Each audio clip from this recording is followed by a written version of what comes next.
Hey guys, my name is Kianna if you are new here, and I share this channel with my boyfriend, Michael. Today I'm going to be telling you the truth about dating an athlete. Just a little backstory. My boyfriend and I have been together since we were 15 years old. We were freshmen in high school when we started dating, and I've been with him through all of high school football, through the recruiting process, through getting scholarship offers, and then transitioning from high school to college. Then we experienced all of college football together, all 4 seasons. Then after that, we went through the draft process, preparing for the NFL draft, preparing for the NFL Combine, the Senior Bowl, girls, injuries, you name it. And now he is a rookie wide receiver for the Indianapolis Colts. He was drafted in the 2nd round at the 34th pick overall. That will be a new chapter, but for now I can talk to you guys about what I've experienced thus far as a significant other of a high-level athlete or a D1 athlete, whatever you want to call it. The reason I'm doing this video is because I have received countless DMs over the years from girls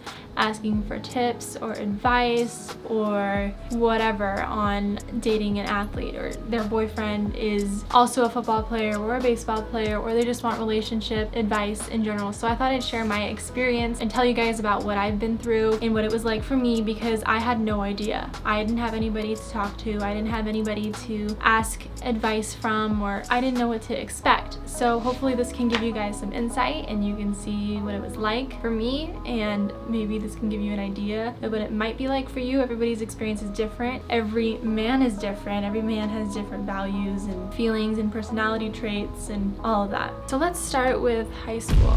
We were so young when we started dating. We've always had a really good, healthy, strong relationship.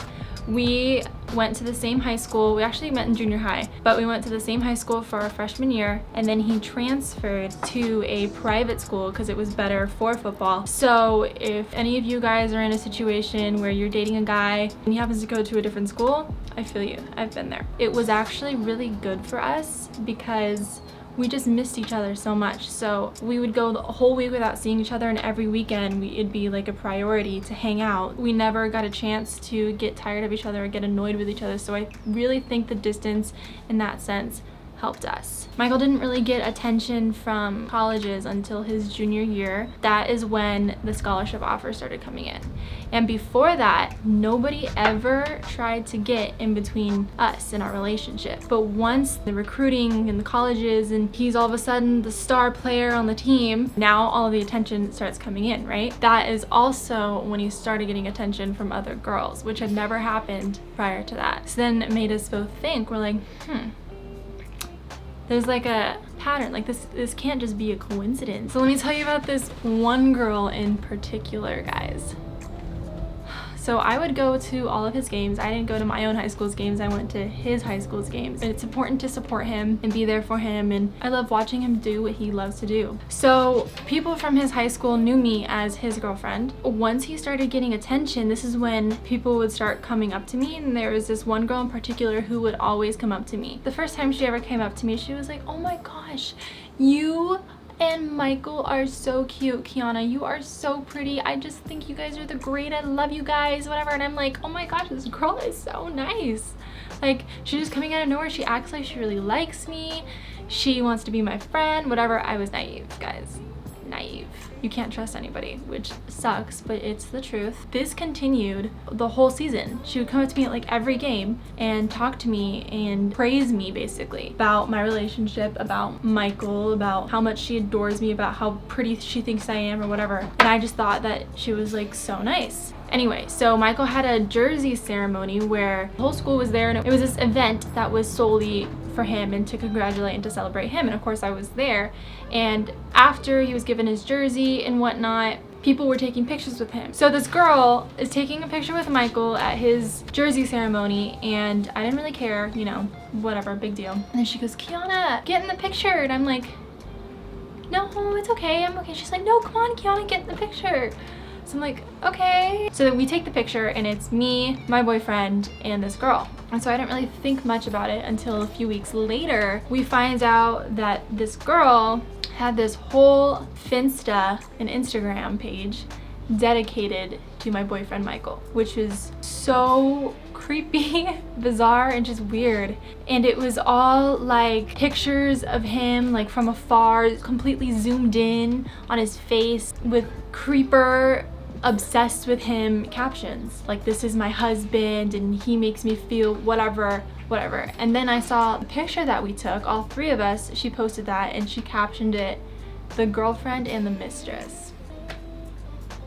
So I was like, sis, that is not okay. And how dare you come up to me all the time and act like you want to be my friend so bad and you think my relationship is the greatest? Like, what a snake, you know? People just can't be trusted. And that was in high school, guys, and that just opened my eyes and opened Michael's eyes. Like, this is just the beginning. Like, this is going to get worse. There's no doubt about it. He's going to be playing on a bigger platform. There's going to be more fans. There's going to be way more girls who want to get in the middle of things or want to ruin a relationship. And Michael's the kind of guy where he doesn't pay any attention to girls. And I know a lot of people think that just because a guy's an athlete that they act a certain way. You can believe what you want to believe, but I know Michael and he is the best person that I know. He has the best values. He has the best morals.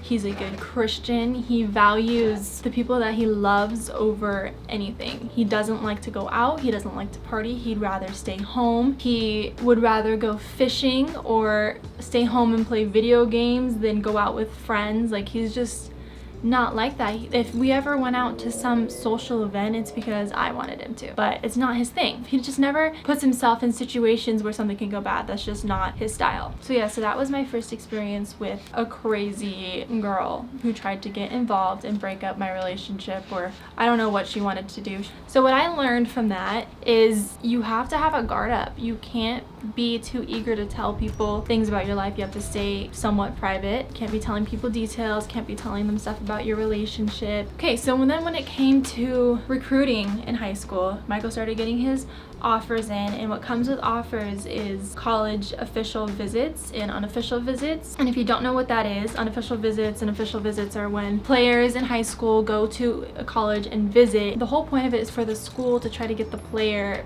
interested in going there. When you hear about these visits, they tell you about how there's girls on the visits, they get the guys to go to parties and all of this shenanigans that try to make the guys interested in going to that school. And when Michael did his official visits, that actually did happen. They had girls specifically who would tour the guys, and then they would have certain players on the team who would host the official visits and take the guys to parties and take them to do whatever they thought was fun to get the guys to want to go there. And so Michael did that, and he was really open and honest and told me about it the whole time, and even invited me to come stay with him in the hotel. So when I was like 17, I drove to downtown LA to stay with Michael in a hotel, and I told my parents that I was spending the night at my friend's house, but I wasn't. I was spending the night with my boyfriend in a hotel in downtown LA. If you guys are dating somebody in high school and they are getting ready to go on official visits, just know what to expect. Know that they're gonna try to make the visit fun, and they think that every single high school guy's idea of fun is girls and partying. For the most part, that's true. But I mean, there's also a lot of cool things you get to see about the school. You get to go to the games and whatever. And sometimes on unofficial visits, they can take their girlfriends with them. Michael's taken me on a few unofficial visits, and those were really cool because we were in high school and we got to go to college games and see a lot about the school. So now transitioning to college. So Michael graduated high school early, which means that he was an early enrollee at USC. He stayed in an apartment with 3 other guys. It was a 2-bedroom apartment, and he was there with 3 other football players. It was 2 guys to a room, and that was a bit tough. Guys are dirty, let me tell you. Like, the bathrooms, the toilets, the showers. Oh my gosh. If your man was recruited in high school and he got a scholarship to a D1 program or any program, they go from being the man to back at the bottom of the food chain. You really have to be their support system. Before you get there, they make all these promises. Oh, you're not gonna redshirt, you're gonna start, and you're gonna be like the new face of the school. And when you get there and it doesn't happen, it hurts. Sometimes you just gotta be understanding and understand that you don't know what it feels like for them to go through that. Michael was also, he was injured when he first got to USC, so that takes a big toll on the guy's confidence. So like I said before, my boyfriend is not a partier.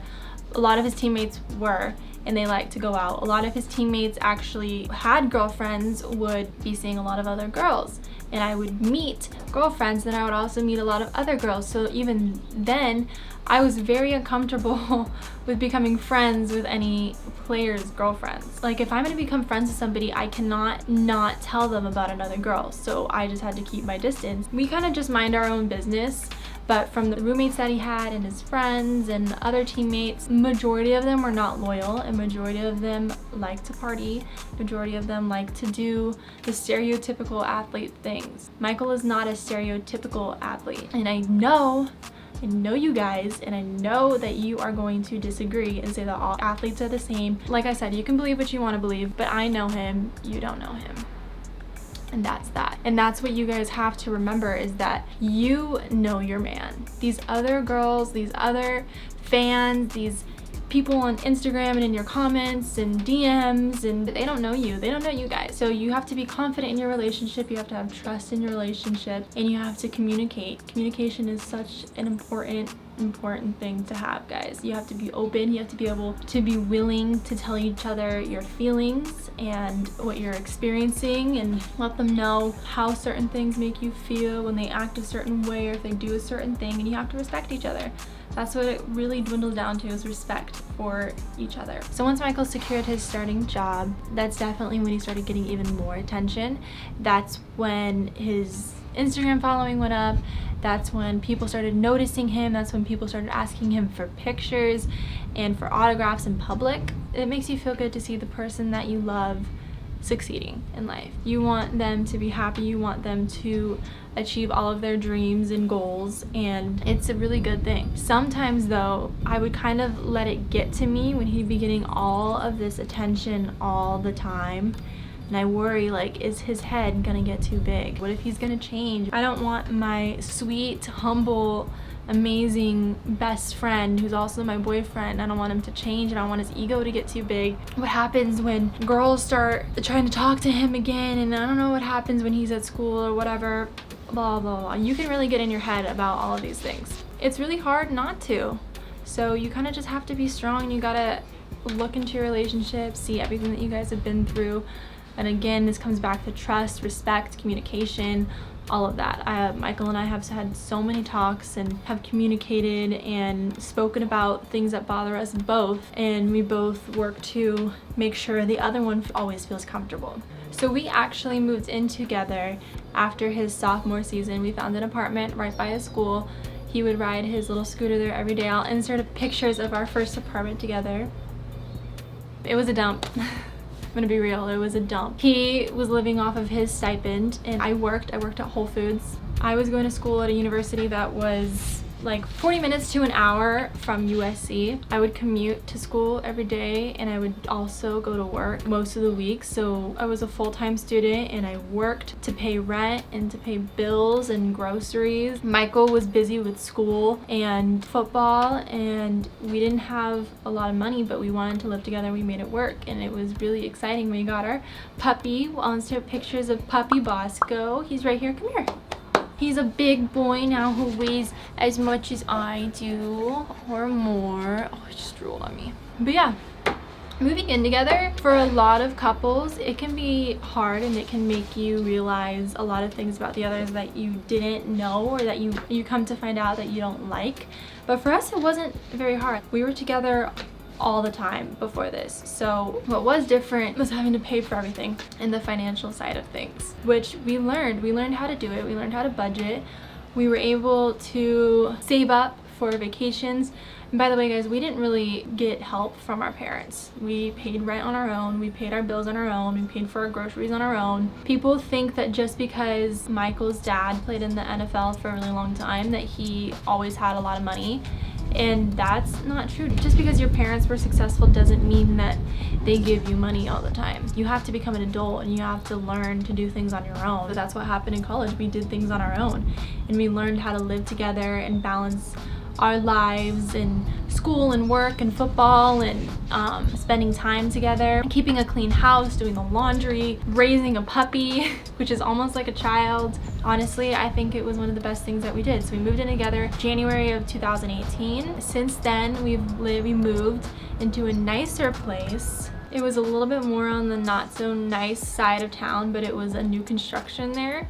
So that was nice to live in. We lived there for like 6 or 7 months-ish. And after that, Michael finished his last season. He signed with his NFL agent. Then his agency put us in an apartment and we lived there for 5 months for the whole draft process. We went to award shows. He was nominated for awards. He had intensive training and a strict diet. And when they train really hard. Weightlifting, they're doing field work and they're getting up early and they have these strict meals that they have to be eating for the whole entire time. And they're on supplements and protein powders and gotta make sure that they're hydrated all the time.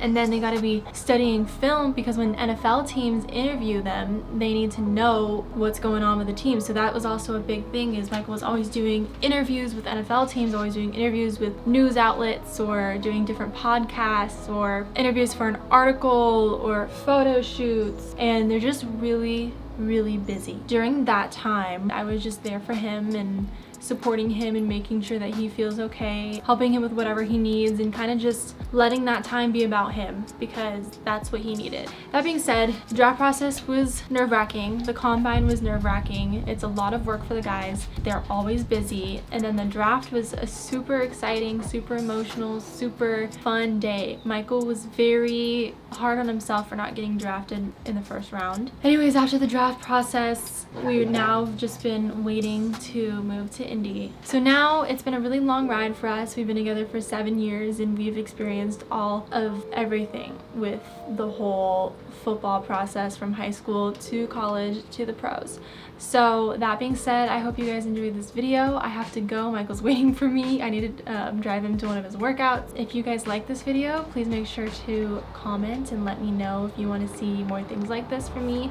If you have any more questions, feel free to DM me on Instagram, or you can also comment it down below. Don't forget to like and subscribe, and we will see you guys next time.